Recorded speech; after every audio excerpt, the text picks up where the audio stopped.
This series contains adult language and descriptions of graphic violence. Listener discretion is advised. Cavalry Audio.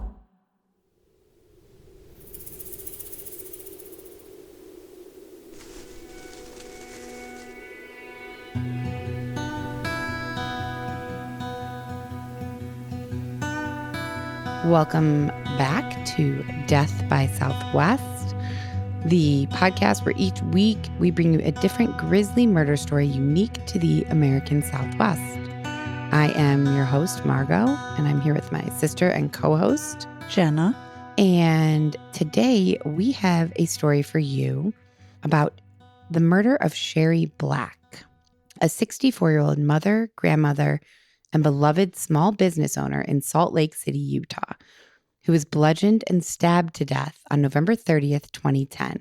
It was a crime that shocked the small South Salt Lake City town and left everyone wondering, was this horrific crime a crime of passion? Was it revenge? Or was it just a horrendous, random act of violence? I already have a lot of questions, but I'll let you move on. Okay. Good. Yes. Save your questions. Somebody left us a comment and called the beginning parts of these episodes like something about geographical, Yeah.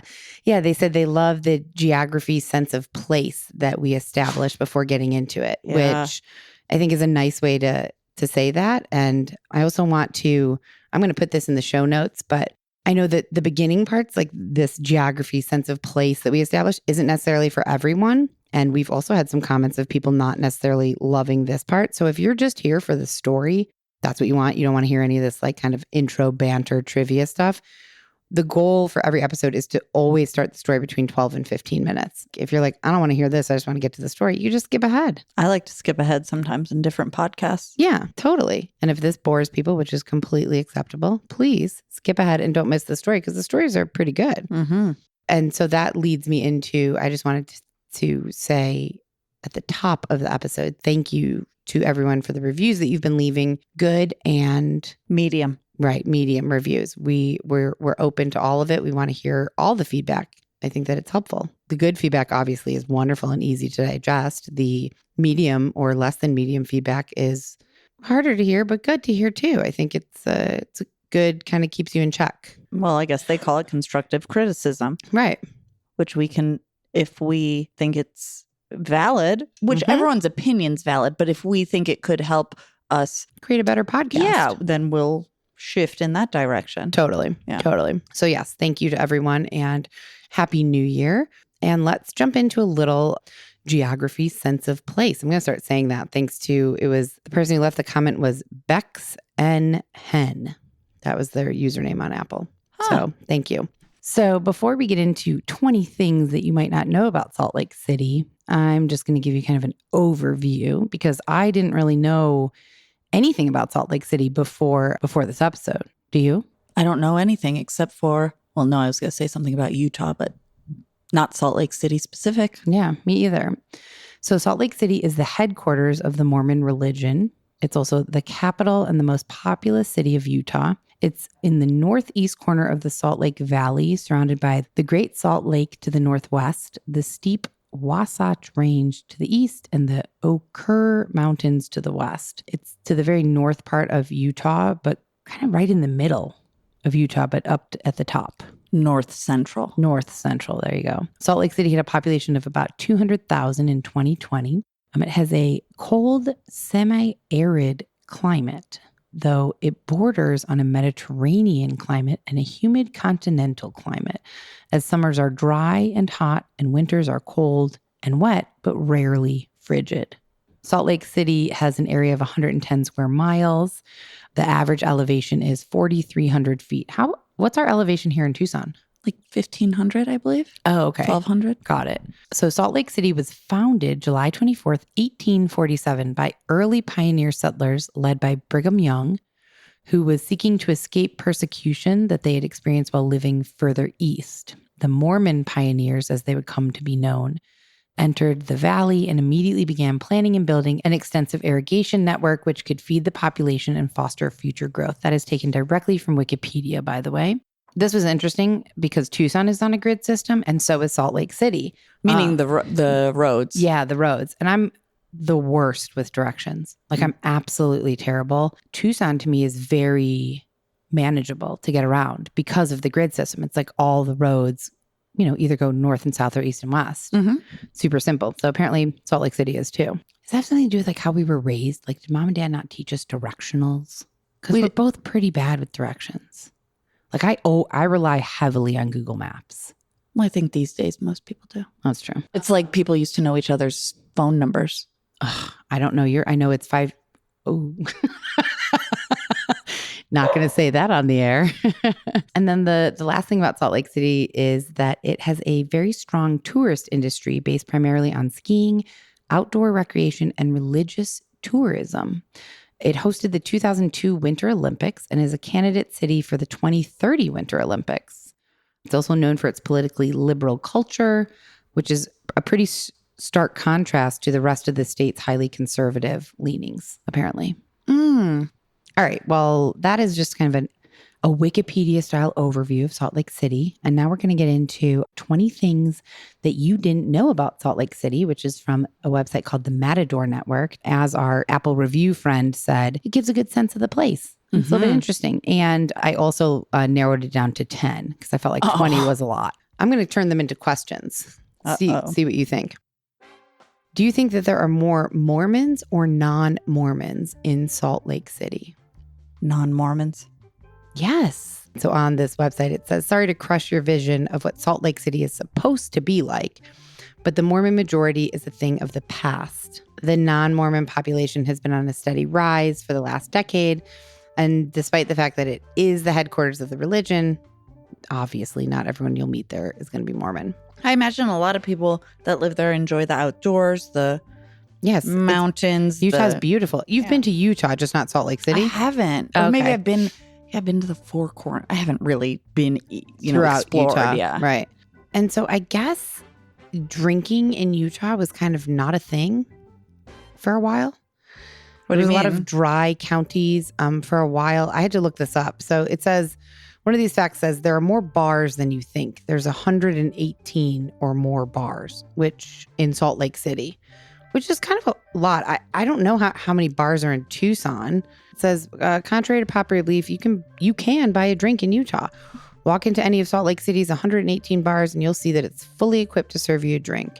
The good stuff too, not just the 3.2 beer you've heard horror stories about. So I read that and I was like, I've never heard 3.2 beer. So I looked it up and it said the 3.2 beer legacy came to an end in Utah recently, where breweries were allowed to produce regular beers, not lower alcohol beers. It ended an 86-year run. An 86-year run. Doesn't that mean it just ended? Yeah. Utah restaurants that sold liquor were once required to have a 7-foot barrier around the bar to prevent children from seeing the mixing and pouring of drinks. Most of those so-called Zion curtains were torn down in 2017. And after 86 years, Utah's 3.2 beer law finally met its demise in 2019. All beer up to 5% alcohol by volume is now sold in grocery and convenience stores. But I bet liquor isn't. I bet it isn't either. And also, Utah in 2018 lowered the state's blood alcohol content level to 0.05, making it the lowest drunken driving limit in the nation. I think the bottom line is that Utah and Salt Lake City have had some pretty strict liquor laws. And they're slowly easing up. Yes. It is one of the most accessible blank destinations in the world. I'm supposed to fill in the blank? Sure. It's the most accessible cycling destination. Oh, it's actually ski. Oh. It's one of the most accessible ski destinations in the world. Okura Mountains? Yeah, there's a lot of mountains and 14 ski resorts there. Yeah. It has one of the largest blank communities in the U.S. And I'm guessing it's not Mormon. Correct. The largest elderly. Ooh, LGBTQIA. Oh. Salt Lake City was Advocate's #1 gayest city in the USA in 2012. It dropped to number 6 in 2013, but that's still a lot higher than like I would have guessed or imagined. It was the first In the state, Salt Lake City was the first place in the state to pass anti-discrimination ordinances based on sexual orientation, and therefore has a huge LGBTQIA community. How do they determine which is the biggest? Like, do they mean by population or most supportive? It's on the lookup list. This surprised me. This is a food that is flown in fresh daily. Tamale. Sushi. Oh, well, yeah, I guess it would have to be flown in. I mean, I guess all, or not all, but yeah, that makes sense, I guess. Not exactly where you'd expect to get like super fresh sushi. It doesn't say super fresh though, does it? It just says it's flown in. It does. It says if you think sushi in landlocked Utah sounds more like a death wish than a nice way to spend a night out, you'd be missing out on over a dozen of Salt Lake City's best restaurants. Flown in fresh daily, the fish at Takashi is the best that you'll ever have. There's a bunch of other apparently very highly rated sushi places. So that makes me not so much question the sushi in Utah, but the sushi in other middle America where does that mean it's not flown in fresh daily? Who knows? I have no idea. Kind of a weird one. I guess that's an abstract one. So I guess there's a saying that people say that the powder here is different for like skiing and stuff. Mm-hmm. I don't really know what that means. I'm not a skier. And I don't know how they mean different. It's better. It's fluffier. It's more high quality. It's fresher. It's cleaner air. I don't know. Those are all the thoughts that came to mind. A lot of potential ideas. Well, this article says it's more than just marketing hype. Most storms that hit Utah develop over the Pacific, then travel inland, losing moisture density as they go. After passing over the Great Salt Lake, they pick up speed and get colder and drier before spewing down all over the Wasatch. The effect is perfect for skiing, a nice dense base topped with fluffy, low-density powder. You know what I just thought of? I wonder if Salt Lake has a high density quantity of salt. That's not how they refer to it in a body of water, but kind of like the Dead Sea. And what happens when you put salt on something that has moisture? It dries out. Right. So I wonder if that happens because I imagine dry snow keeps it fluffier. It doesn't bog down with the water. Oh, I see what you're saying. Is it because there's more higher salt content there? Yeah. It's on the lookup list. The first and only ski-in, ski-out distillery in the world is in Salt Lake City. So like once you're done skiing, you can just slide down the slopes to Park City's High West Distillery and Saloon for a tasting session of their local small batch whiskey and other spirits. Slide down the slope and into the bar. Like a swim up bar at the pool, but with skis. Yeah. And it is home to the very first fast food restaurant of what? Like what chain fast food restaurant was first? The first one ever was here in Salt Lake City. Whataburger. KFC. Oh, well, I don't know. You said of what? So. That would have been really good if it was Whataburger. Oh, KFC. Yeah. It's the only place that you can chow down on KFC chicken buffet while sitting next to one of the Colonel's original white suits. Huh. Yeah. First one. So that's it. Those were the coolest facts I found about Salt Lake. I like them. Yeah. Not as, I guess, less depressing than, remember the last ones we did for Reno? It was like, it's the drunkenness liver liver disease. Yeah. Yeah, these were nice. They were just simple, interesting. And now if somebody says like, do you know anything about Salt Lake City? You'll be able to like name at least one fact. First KFC ever. There you go. All right, let's jump into this story about the murder of Sherry Black.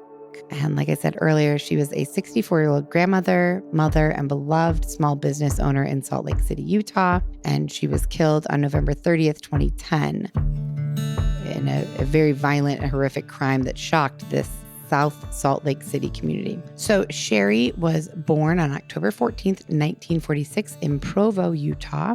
And she grew up in a place called Orem and attended Orem High School, which is where she first developed a real love of books and reading. She loved books and loved to read. She also developed a love of bowling because her parents owned a bowling alley while she was growing up.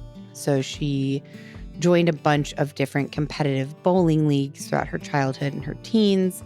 And she was quite good, apparently, and that took her family. They traveled all across the United States for these competitive bowling leagues. Where she was competing. Oh, okay. Yeah. And it was also in these competitive bowling leagues in high school that Sherry ended up meeting the love of her life, Earl B. Black. He was also a bowler. So they met in high school and were married in 1965. So she was, 19 or something? Yeah, pretty much right out of high school, I believe. Yeah. And they began what anyone who knew them has kind of always referred to as a wonderful life together. They were very much happy and in love. They had many, many hobbies in common. They both had a serious love for the outdoors, for animals. They valued hard work. They liked adventure. And most importantly, they both really, really valued family. And they started a family not long after they were married. They had 2 children. Also, not long after they were married, Sherry's love for animals and the outdoors helped her land a career as a docent at the Hogle Zoo. She was also elected as one of the presidents of the Utah Docent Society. According to this website that was dedicated to Sherry called SherryBlackInfo.com, Sherry's most important role was that of wife, mother, and grandmother. She loved her family dearly and could always be found doing the little things that made their lives easier. She was especially excited about the new adventure of becoming a great-grandmother. At the time of her death, Sherry had a daughter, Heidi, 6 grandchildren, 1 great-grandchild, and another on the way. And her first grandson had just arrived in Chile to begin his mission for the Church of Latter-day Saints. For much of her life, she was a stay-at-home mom. Once she started having kids, she raised 2 kids in this house that she lived in with Earl along Highway 700. And she helped her husband Earl with his pool table business, which he ran out of the store that was attached to their home. So they had a home kind of off of the highway, a little pushed back, and then they had a business attached to it. And they lived there for 37 years. Sherry's sister, Debbie Way-Casey, said Sherry and her brother-in-law Earl had been married since high school and always had had a very, very loving relationship. Just everybody always said they were very happy. They seemed very happy together. Sherry loved her life. She loved being a mom. But in 1989, Sherry and Earl suffered a great loss that kind of stopped her dead in her tracks. When their youngest child, Jason, who was only 18 at the time, tragically died after accidentally shooting himself. Apparently, he was helping a few friends move when he picked up a .22 caliber revolver. He loaded the gun with 6 rounds and then shook 5 rounds and the gun's extractor out onto the floor. His friend said that he was just messing around with it and that Jason put the revolver up to his head and pulled the trigger twice. Both times the gun clicked, but nothing came out. Jason likely thought that the gun was totally empty or that it would not fire with the extractor missing. But unfortunately, the 3rd time that Jason pulled the trigger, the gun did go off. And 4 hours later, Jason passed away at the University of Utah Medical Center from an accidental self-inflicted gunshot wound. Following this tragic, untimely death of her son, Sherry was grieving and looking for something to help her kind of feel alive again, feel happy again, move forward with her life. And where she ended up was pouring through bookstores and estate sales and collecting Mormon texts and religious texts. Her daughter Heidi said it came so naturally to her. She learned to spot valuable texts and slowly got really, really good at collecting kind of these one-of-a-kind books. Sherry had always been a voracious reader, as I said earlier. From a very early age in high school, she loved reading. Her daughter, Heidi Miller, said that Sherry never read a book that she didn't love. And eventually, Sherry decided to turn her love of books and reading into more than just a hobby. With Earl's blessing, she transformed a portion of the shop that was attached to their home, where Earl restored pool tables, into a bookstore specializing in rare religious texts. Sherry and Earl called the new shop B&W Supply Billiards and Books. And although Earl did continue restoring old pool tables, and he also made and sold custom knives, Sherry's rare book collection continued to grow to the point that it took over much of the small shop. Heidi praised her mother's passion for books and book selling, saying she knew what she was doing. She knew where everything was, and she had a real knack for it. She was amazing. And it sounds like that's absolutely true. That over the years, Sherry really developed an outstanding reputation as a book dealer and was renowned for her never faltering honesty and integrity, creating quite a name for herself within the niche rare books community. A fellow bookseller, Kurt Bench from Benchmark Books, said, "Sherry is quiet. She's very unassuming, kind, and friendly, and she really knew her stuff. She knew books, and she was very successful at what she did. She had a good reputation in the trade for being honest and having tons of integrity." So Sherry sold these books online, and she generally didn't take walk-ins. She would mostly do appointments for customers to come by the store because a lot of these books apparently were worth quite a bit of money. Wow, she really made like a new avenue of life for herself. She did. That's awesome. Yeah, she did. And this was in the early 90s, I think, right? Her son died in 89. So around 90, 91, 95, whatever. Mm-hmm. Oh. I think she started collecting them and kind of spent several years learning about rare books and started collecting them before she actually, transformed part of that attached store into a bookstore. And I actually read that she had managed to collect so many books and had such a huge backstock of books that they had to kind of add on to the shop a little bit. That's cool. Yeah, very cool. Ooh, question. Mm-hmm. Religious texts. Religious just as they relate to LDS or maybe any religion? Mostly as they relate to LDS, yeah. It wasn't only religious texts. It was the majority religious text, from what I understand. So Sherry did this for years. I mean, she did this, like I said, started it after her son died and continued to do it up until she died for many, many years. So flash forward to 2010. The morning of November 30th, 2010 started off like any other morning for Sherry and her family. She helped take some of her grandkids to school. She came home and took care of some laundry. And then she headed next door to the attached B&W Billiards and Books, which had now been in business for over 10 years. She was tending to post-Thanksgiving shoppers and enjoying what seemed like a very normal day. Unfortunately, this day would take a devastating turn for Sherry and her family. The unease began when Sherry's daughter, Heidi, was calling her mom later that morning. Heidi said, "I've been calling her all morning and she didn't pick up," which was really strange. So Heidi began to worry. Around 1:30 p.m. that day, Earl returned to the shop and, as usual, began winding his way through the stacks and shelves of books, calling out for Sherry, but got no response. He called out for Sherry again and figured that she was in the back stock room where she often spent hours poring through her beloved books. So he headed back there. But what Earl found when he strolled into the back room stopped him dead in his tracks. He was not greeted with a smile from his beloved wife of over 40 years, but instead had walked into what felt like a living nightmare.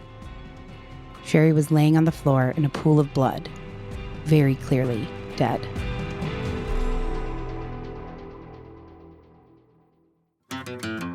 Don't miss what happens next in today's episode. We'll be right back after a short message from our sponsors.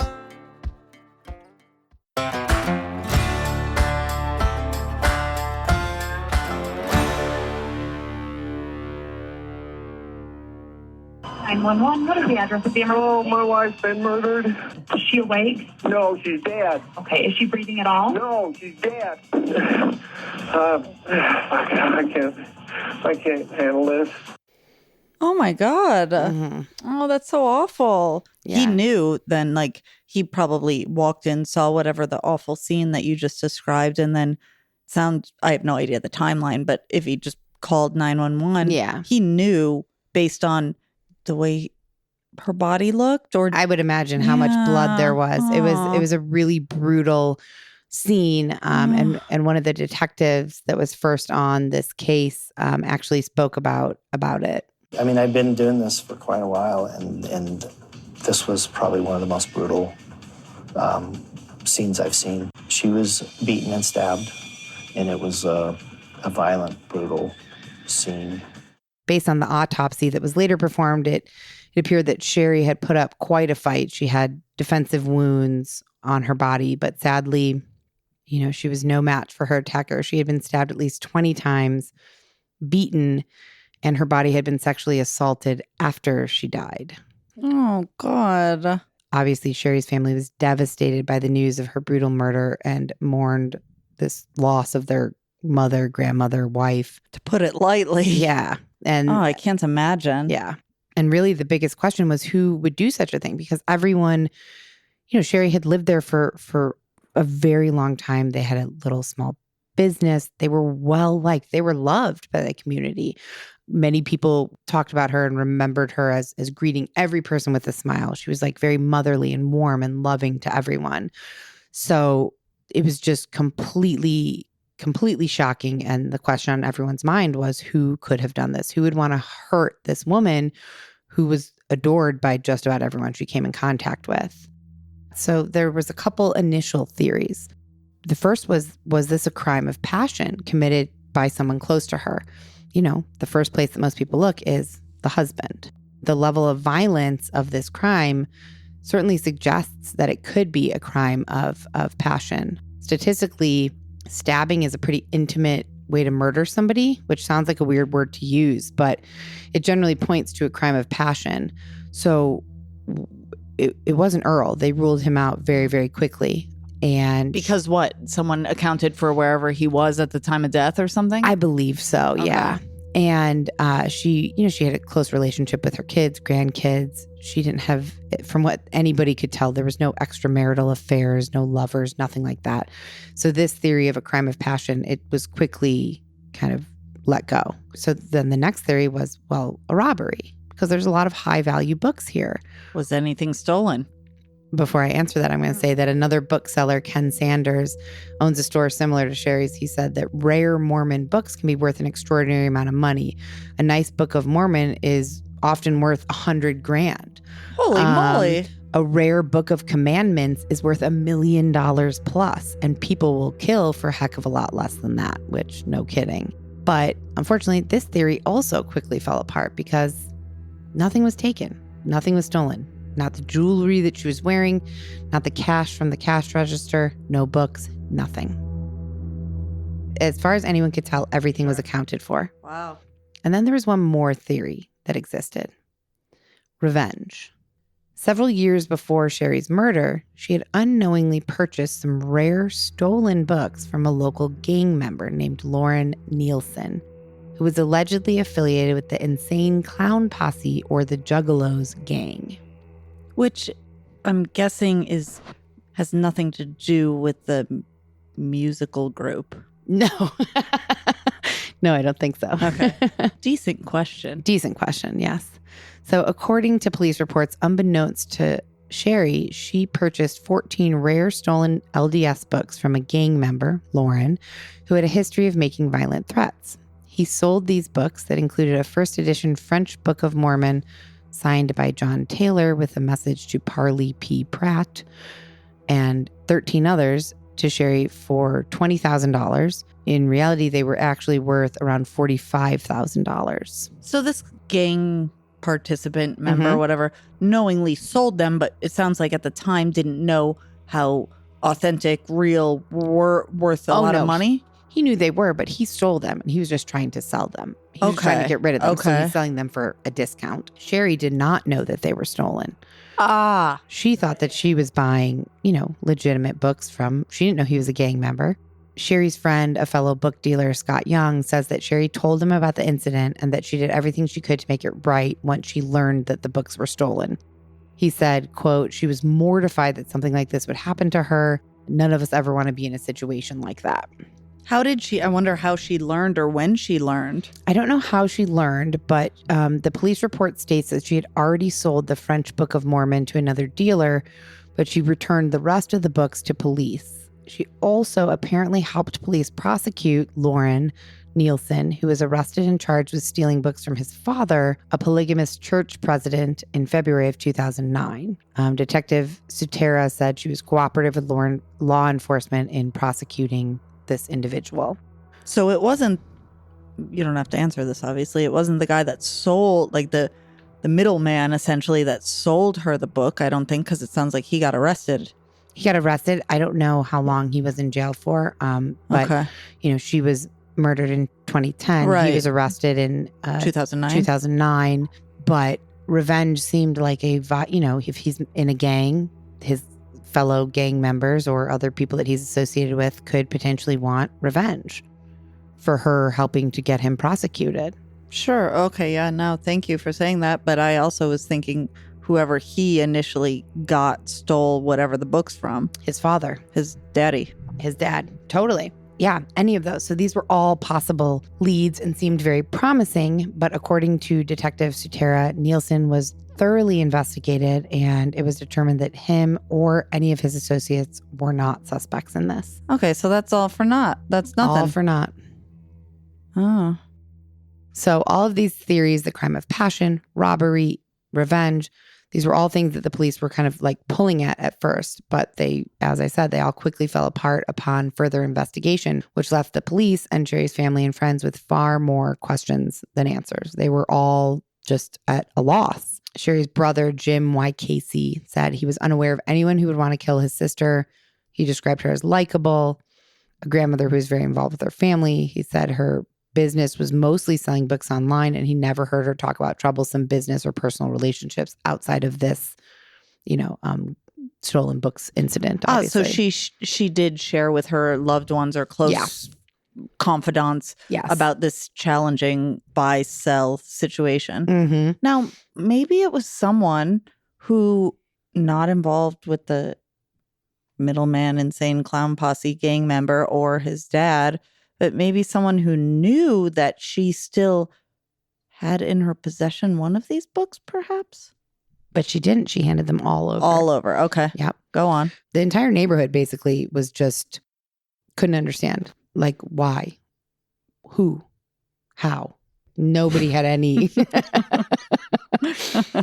We're not laughing at that, but that why, who, how? Yeah. But those were all the questions. So following her murder, police launched, obviously, a serious homicide investigation and canvassed the neighborhood near the business, asking residents if they saw or heard anything. No one had. But fortunately for police, the murder had left behind a good amount of evidence. Police found a man's Armani Exchange belt at the scene that they quickly determined wasn't anyone in Sherry's family's. It had a waist measurement of approximately 36 to 38 inches and had a sticker on the backside of the belt buckle with the number 323 on it. The killer also left blood, a partial fingerprint, and a palm print at the scene. The killer left their blood. Yes. And a partial fingerprint. And a palm print. Which is only, quote unquote, helpful if you've been an individual who's already been booked in the system with some sort of prints. Mm-hmm. Okay. Mm-hmm. So several days after Sherry's murder, Detective Ruth said, "We know someone knows who this suspect is. He probably sustained injuries to his hands and may have gone to the hospital or called in sick to work in the days following Sherry's death." And while they were waiting for the DNA results to come back in, because they obviously ran these fingerprints and DNA through CODIS, they implored the help of the public, saying, "We actually need help from viewers to help us with this case. What we're asking for is if anyone was traveling on 700 East on November 30th in the area of the crime scene between 8 a.m. and 2 p.m., if anyone saw anything suspicious, a car speeding away, someone running down the sidewalk, anything, no matter how minute, we really need you to call and tell us about it." So unfortunately, when they ran the DNA through CODIS, which is the national database that holds DNA from offenders and unidentified evidence from crime scenes, there were no hits, and there were also no hits or matches for the partial fingerprint. Or the palm print? Apparently not. So with no leads from the DNA or the fingerprints, the investigation quickly began to stagnate. Remember, there had been no forced entry. Nothing from the store or from Sherry's body had been stolen. And as far as anyone knew, Sherry seemingly had no enemies. And the devastation that Sherry's family was experiencing quickly became desperation as they hit dead end after dead end. At the time of Sherry's death, Heidi, her daughter, had said, "I immediately thought, we'll catch this guy." Which, of course, if somebody left their belt, their blood, their fingerprints, I would assume the same thing. I would be like, "Oh, we got him. We're going to catch him." Well, yeah. And if your loved one who was recently murdered didn't outwardly, at least to your knowledge, have a ton of enemies or people that were after her or didn't have a ton of money or, like this seems to me, at least right now, like quite a specific situation. Mm-hmm. Huh. Yeah. Oh, no. I had a thought, but I won't say it. Say it. Well, no, my thought just went back to the husband. Oh, well, let's see where this story goes. So 18 months after her mom had been murdered, Heidi made a statement saying that the lack of progress was incredibly frustrating. She said, I used to call Lieutenant Ruth at least once a week, but at this point it's just too draining to call him all the time and hear the same thing. I'll ask him, is there any news? And he says no. I imagine it was draining for Lieutenant Ruth as well, because he wants to help. He wants to find. He wants to identify the person. I imagine. I can't speak for you, Lieutenant Ruth. Right. But if you're listening, let us know how you were feeling during that time. I'm sure he was very frustrated. Heidi also worried for the safety of others, saying at the time, it was a brutal, vicious, horrible crime, and I'm scared to death that another family will have to go through what we've gone through. Someone who could do this in the first place could definitely do it again. Well, and also I just imagine, and I could never, because I've never had a loved one murdered, but I'd also kind of maybe, if I got in my head over the past 18 months, be a bit worried about, was this a specific crime? And is this person maybe after something about our family? Or yeah, sure. Yeah, like worried about myself, safety. my children, if I had them. Yeah. Absolutely, because this person is still out there. They have no idea who it is.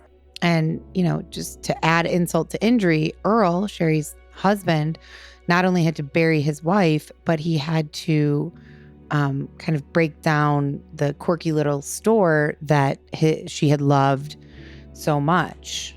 Oh, the B&W Supply billiards and books. Yeah. Oh, no. No, we're not going to leave the store open. We do plan on selling the books, but... we're going to make her proud. We're not just going to get rid of her. We'll never know what she knew, but we can try. Aw. Yeah, it's really sad. I'll have to post that clip of him because you can just see the heartbreak in his eyes at that. Not only has he lost his wife of his whole life since high school, and then, you know, he supported and loved the fact that she loved books and had this bookstore and found this new passion, this kind of new career later in life. And he couldn't keep doing it because he didn't know about the books. It wasn't his passion. So now he has to also kind of like dismantle this thing that was so important to her, which is just incredibly, incredibly heartbreaking. I mean, I know he didn't have as depth of knowledge as she did about these books and all of it. And even if he had, I imagine he may still, How painful. Oh. Yeah. He said around that time, he said, I've been told what a wonderful woman she was, but I don't have her anymore. I have the memory of coming home and finding her in a provocative position with a pair of shears sticking out of her heart. Whoa. Mm-hmm. That's like a whole extra piece of information. Yeah. Shears, like scissors. Yeah. Okay. But in the provocative position, I know she was sexually assaulted once she had passed on. Mm-hmm. Oh, my God. Yeah, she was like apparently partially clothed, like some of her clothes had been removed. Yeah, I mean, just unimaginable how terrible that would be. In April of 2012, so 2 years about after her murder, the FBI's Behavioral Analysis Unit consulted on the case. And in March, members of something called the prestigious Vidocq Society, it's a society that specializes in assisting law enforcement with unsolved cases. Say it again, prestigious. It's VIDOCQ. Vidocq, I'm not sure how to say it. They came to Salt Lake City to look over the evidence and agreed with the police, who felt that they were looking for someone who likely lived in the area or knew the area where Sherry was killed. And this is because the bookstore, though it was off of this 7 or 8 lane highway, Highway 700, it was kind of back off the road, tucked away, partially hidden behind trees. There wasn't a lot of signs. There wasn't a ton of, there wasn't like a sign on the highway that said, turn here for B&W. You know, it was kind of hidden. You had to know that it was there. Detective Ruth said you wouldn't know it was there unless you knew it was there. Also in 2012, Detective Ruth told People magazine, this is not a cold case. We're working tips daily and anything and everything, even the small things, could potentially turn into something big. Sherry's family, however, while they were grateful for the help that the authorities and the dedication that the authorities were giving to this, they were not impressed with the progress that was being made. So they sought help from a group called the Larry H. Miller Group, a group that owns the Utah Jazz pro basketball team and was named after Heidi's husband's dad, late father. Yeah. Because she was married to Greg Miller. Yeah, who was the CEO. of the Utah Jazz. Yeah. Okay. So this group launched a website, sherryblackinfo.com, where I actually got a lot of information from it. And it offered, and still does to this day, details of the crime and promised a $50,000 reward for any information that would lead to the arrest and conviction of Sherry's killer. But as month after month went by with no useful information coming in, Sherry's family's hopes were growing wary. Well, and I have no idea because I've never had a loved one, a close individual to me, be murdered. But I imagine after this is 18 months in, 2 years, 24, 30 months in. Yep. At some point, I imagine people want to move on. Not move on, but you can't keep even if there is no closure. Like, are you going to stop living? No. Maybe. I don't know. I don't know either. To get a little personal, and this is completely different. This is a horrific crime, an untimely death. There was no preparation for it. And no closure. I know what you're going to say. No closure. But yes, I was going to say we lost our mom years ago, and she was sick. She died of cancer. She was sick for months. And so there was some preparation, and then there was closure. Completely different. But even something completely different, it is hard to move on for a while. And we had closure. This, I would imagine it would be almost impossible to move on. It would be all consuming, I'd imagine. And it would be difficult. That's what I'm trying to say. To find a way to have it not be all consuming. Right. Yeah. So that was 2012, where they were still, having hope. They had this Larry Miller group come in. Years pass. So now we're in 2017 and nothing. Oh my gosh. I know you're not going to answer this, or you shouldn't. Is this going to come up with, we still don't know? Because now I'd like to know. And I'm not going to answer screw that. me. Like, it doesn't matter what I want.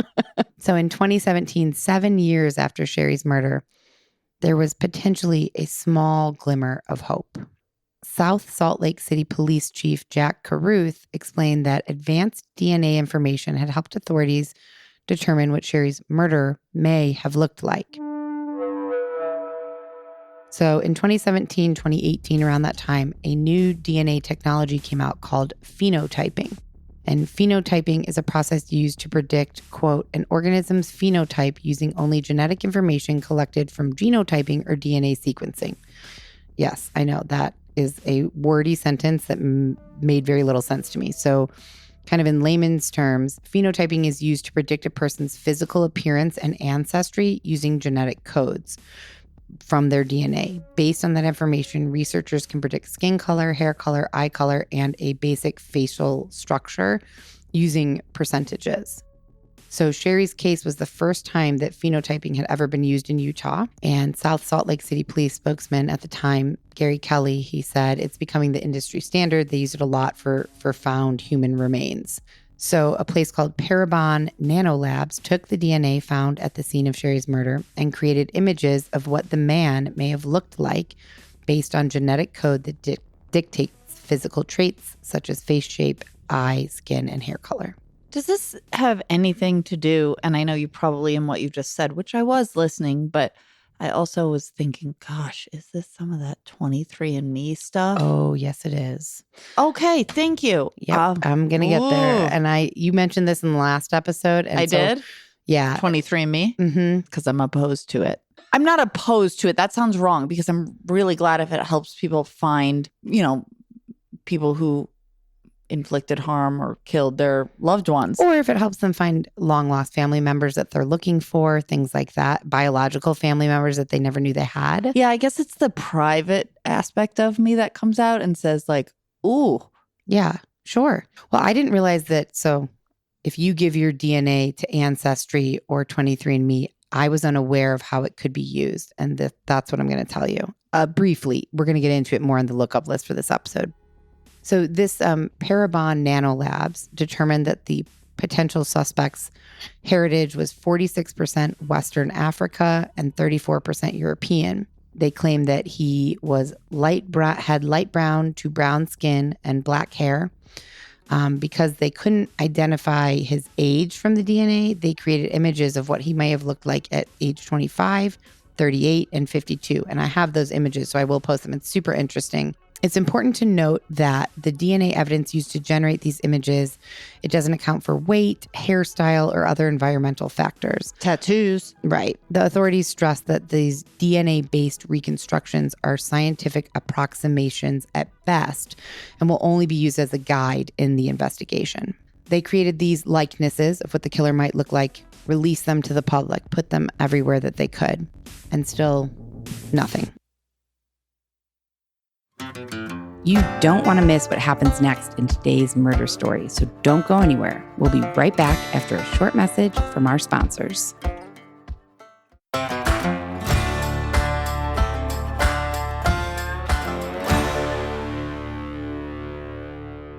Around this time as well, Sherry's daughter Heidi and her husband Greg upped the reward to $250,000 for any information that would lead to the arrest of Sherry's killer. Heidi said, "We have been blessed with some resources that many families don't have, and we're fortunate that we've been in a position where we can do what we're doing." So this was 2017, 2018.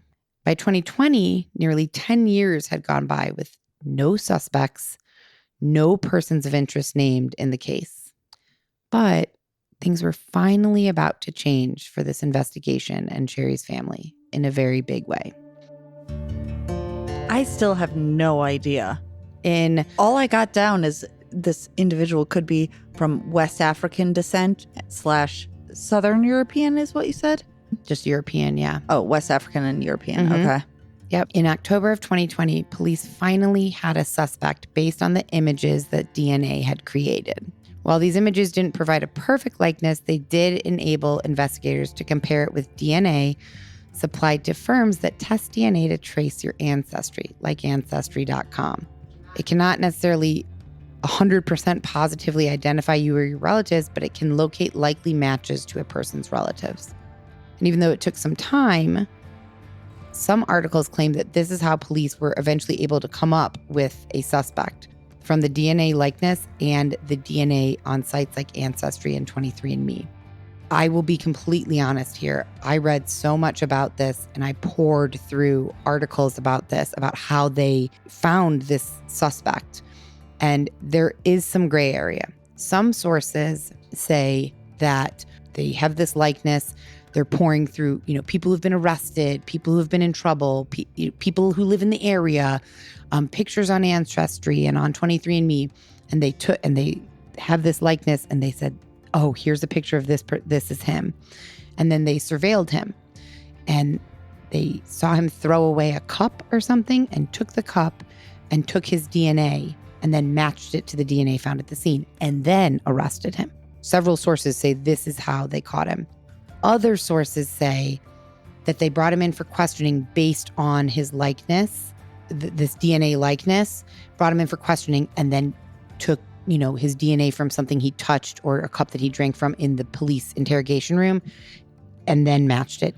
But how did I get you don't have to answer it necessarily, but how did they bring him in? I get, because when you do a 23andMe or an Ancestry, I think you swab. So even if you've never been arrested, if you've done one of those.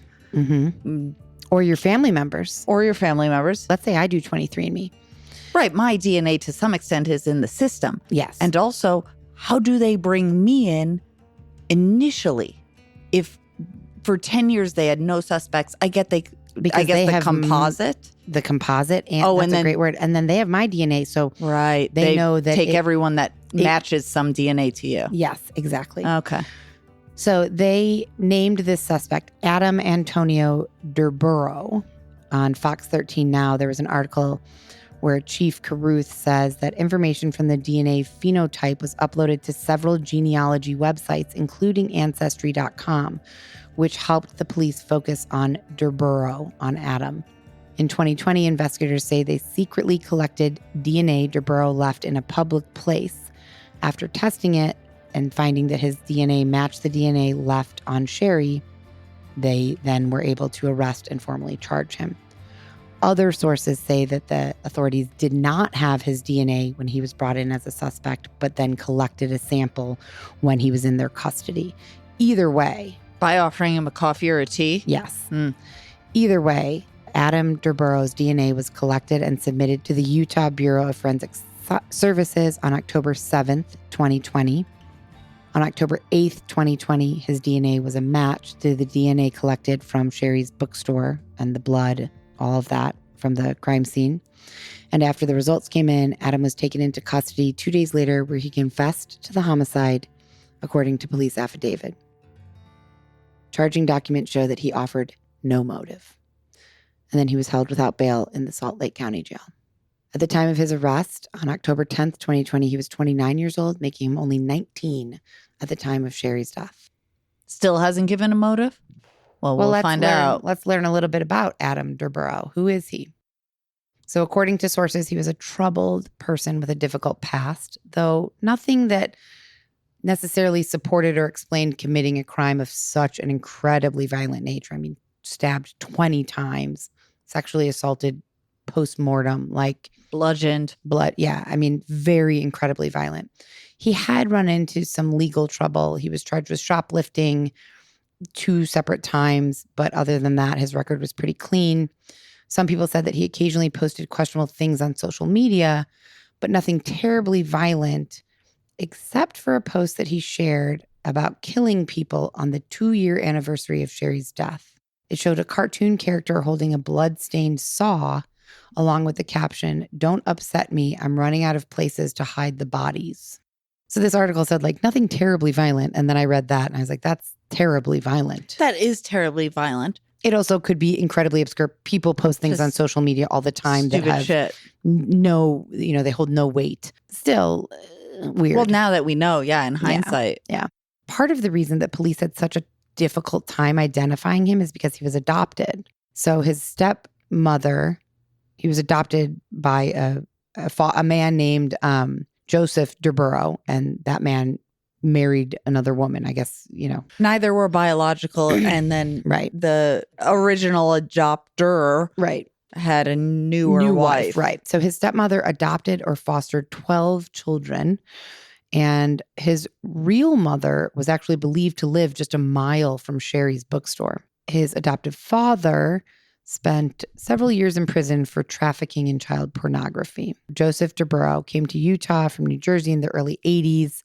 Later in life, he married and moved into a home in Orem, which, if you'll recall, is where Sherry grew up. And by 1999, Joseph, this is the suspect's father, started a photography studio in his basement. On the website for this photography page, it said, "This site's purpose is to showcase young models.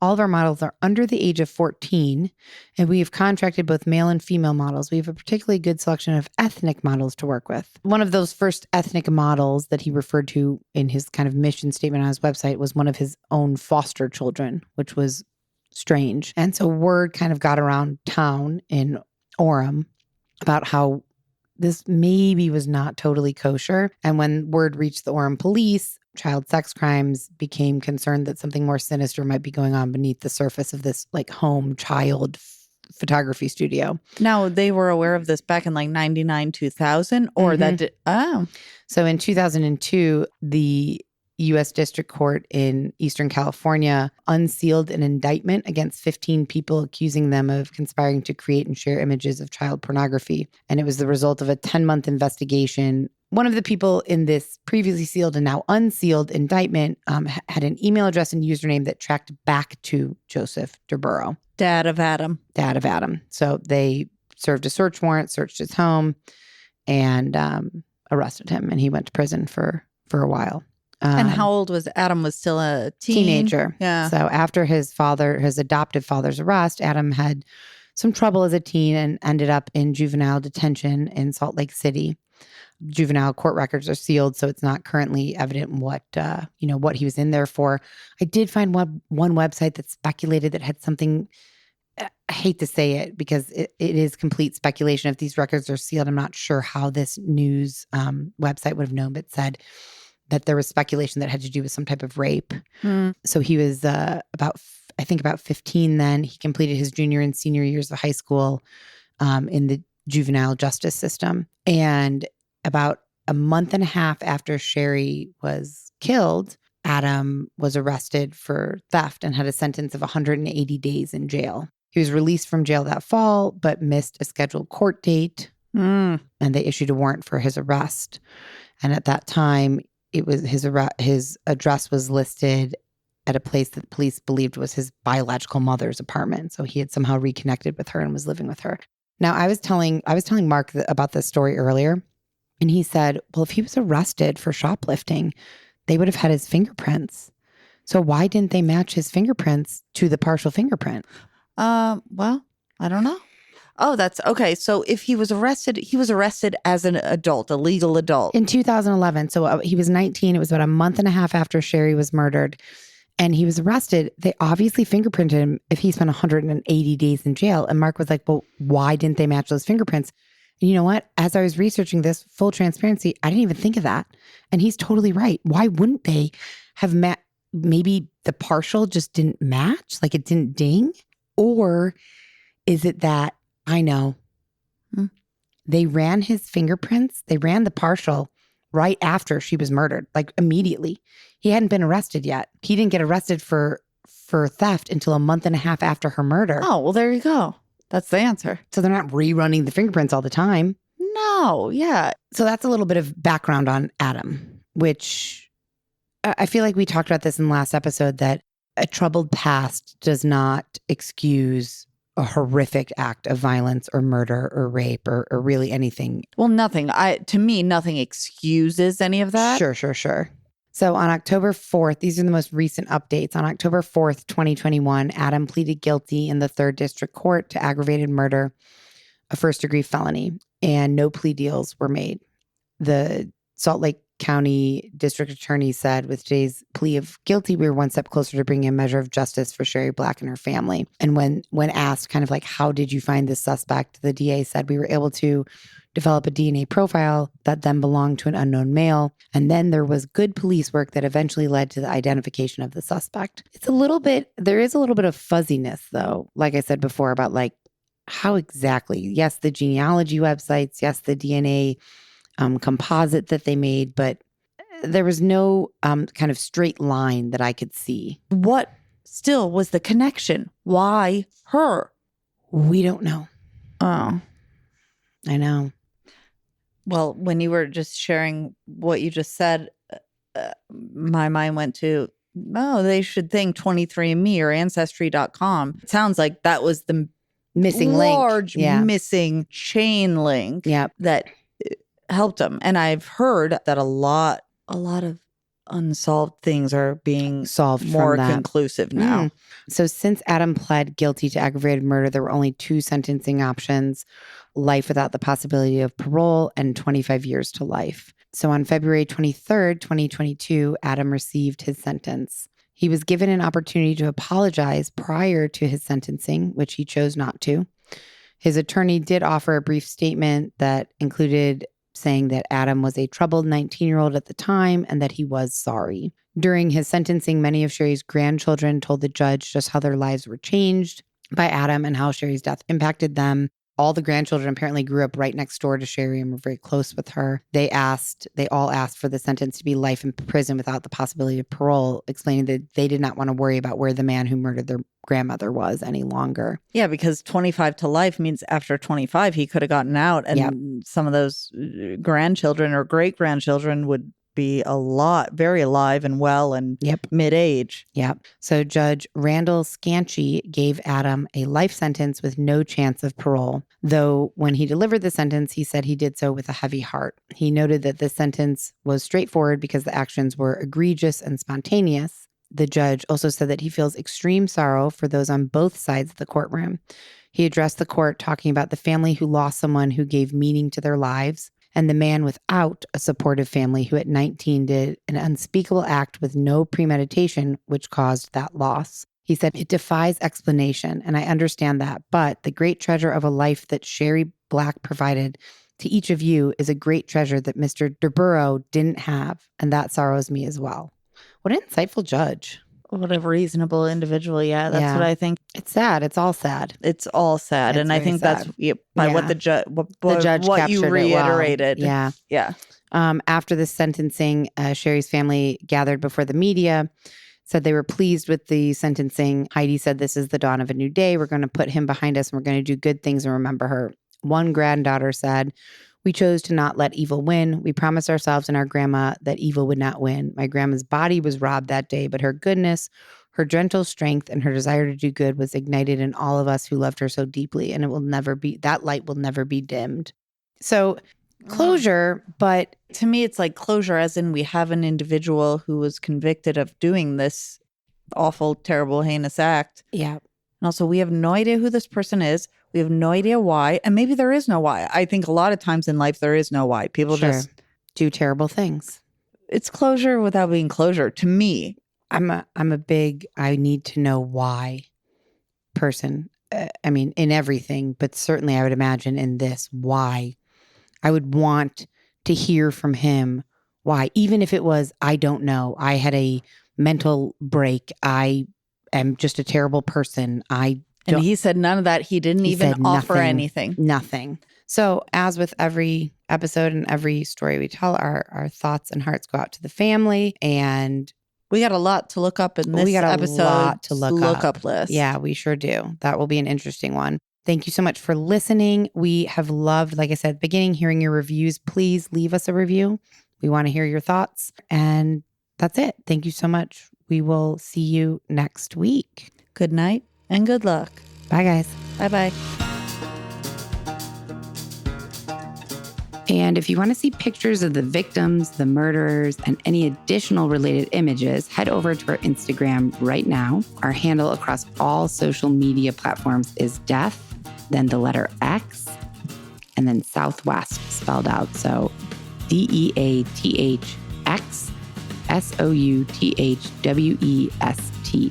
Death X Southwest. Death by Southwest is a Cavalry audio production. Hosted by Jenna Schneider and Margot Carmichael. Produced by Margot Carmichael. Associate produced by Jenna Schneider. Executive produced by Dana Brunetti and Keegan Rosenberger. Audio editing and sound design by Revision Sound. Music by Soundstripe. And a special thanks to Edward R. Murrow for letting us borrow his famous sign-off phrase, good night and good luck.